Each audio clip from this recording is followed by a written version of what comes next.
Hey everybody, what is going on? I hope you guys are all doing well and welcome to another tutorial video. In this video, I'm going to be explaining to you guys how you can create your modules in Odoo. So let's get right into it.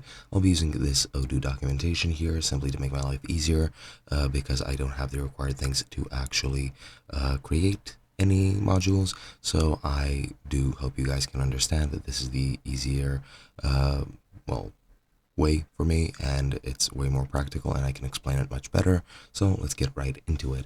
Now, I'll be covering this for Odoo SH, and to start creating your module, you need to go into Odoo SH and create your branch or your development branch.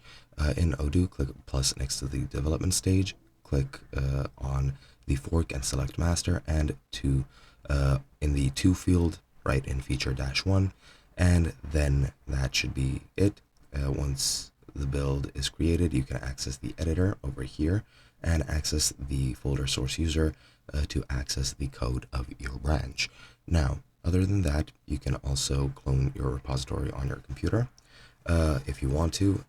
If you want to do it through your PC, just make a directory which is any path in source, change the directory to source, then git clone, and then just get the odoo addons.git repository and then change your directory to that.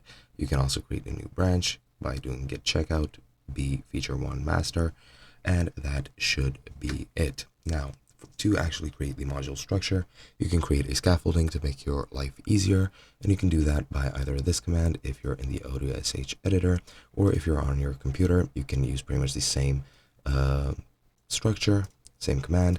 However, you change user to odoo-addons, and that's pretty much it.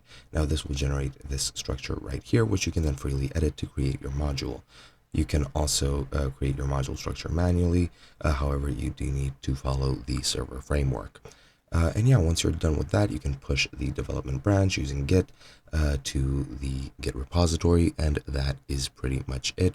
Then you can go ahead and start testing your modules, and that's pretty much the gist of it. Hope you guys enjoyed, and I'll be seeing you guys in another video.